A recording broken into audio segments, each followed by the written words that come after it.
আসসালামু আলাইকুম। আজকে আপনাদের জন্য একটি নতুন রেসিপি নিয়ে আসলাম, শসা ও চিংড়ি মাছের রেসিপি। প্রথমে কড়াইয়ে আমি তেল দিয়ে দিলাম। তেলটা গরম হয়ে গেলে পেঁয়াজ, কাঁচামরিচ কুচি দিয়ে দেব। আমি এর মধ্যে লবণ দিয়েছিলাম। লবণটা দিলে কি হয়, তাড়াতাড়ি সিদ্ধ হয়ে যায়। এরপর এটাকে ভালোভাবে নেড়েচেড়ে পেঁয়াজটাকে লাল করে নেব।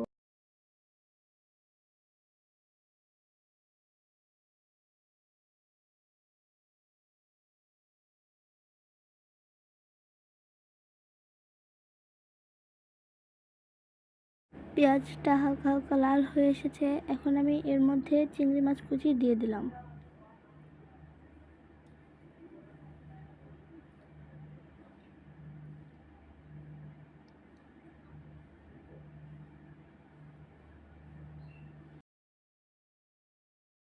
চিংড়ি মাছ দেওয়ার পর নেড়ে নিতে হবে ভালোভাবে নেড়ে চেড়ে চিংড়ি মাছটি যখন পেঁয়াজের সাথে মিশে যাবে, দিয়ে দেবো হলুদ গুঁড়া, দিয়ে দেবো মরিচের গুঁড়া এবং চিংড়ি মাছ বাটা।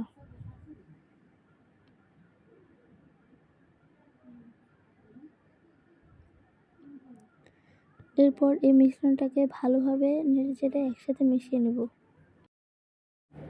ভালোভাবে মেশানো হয়ে গেলে আমরা এর মধ্যে 1 কাপ পরিমাণ, 4 কাপের অর্ধেক দিয়ে দেব। পানি দিয়ে দিলে একটু ঝোল টাইপের হবে আর কি।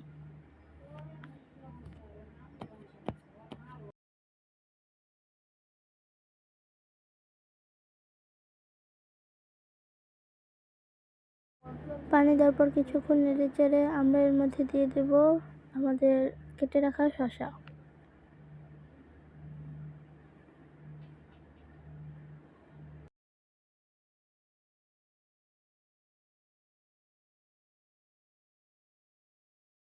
এখন এটাকে ভালোভাবে নেড়ে চেড়ে 5 মিনিটের জন্য ঢেকে রেখে দেব।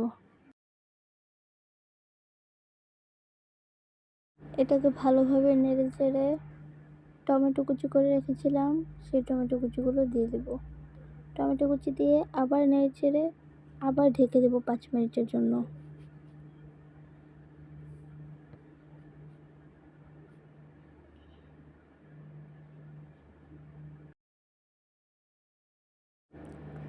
5 মিনিট পর ঢাকনা উঠিয়ে আবার নেড়ে চেড়ে নেব। আমাদের রেসিপিটা কিন্তু প্রায় হয়ে এসেছে। এখন এর মধ্যে 1 কাপের একটু বেশি পরিমাণ, মানে 1.5 কাপ পরিমাণ পানি দিয়ে দেব।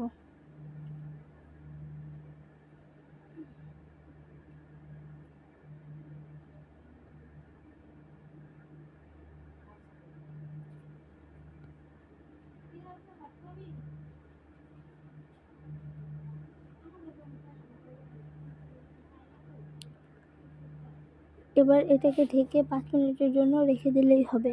তাহলেই হয়ে যাবে আমাদের শসার তরকারি। যদি রেসিপিটি ভালো লাগে তাহলে অবশ্যই চ্যানেলটি সাবস্ক্রাইব করে দিবেন এবং একটি লাইক দিয়ে দিবেন। আল্লাহ হাফেজ।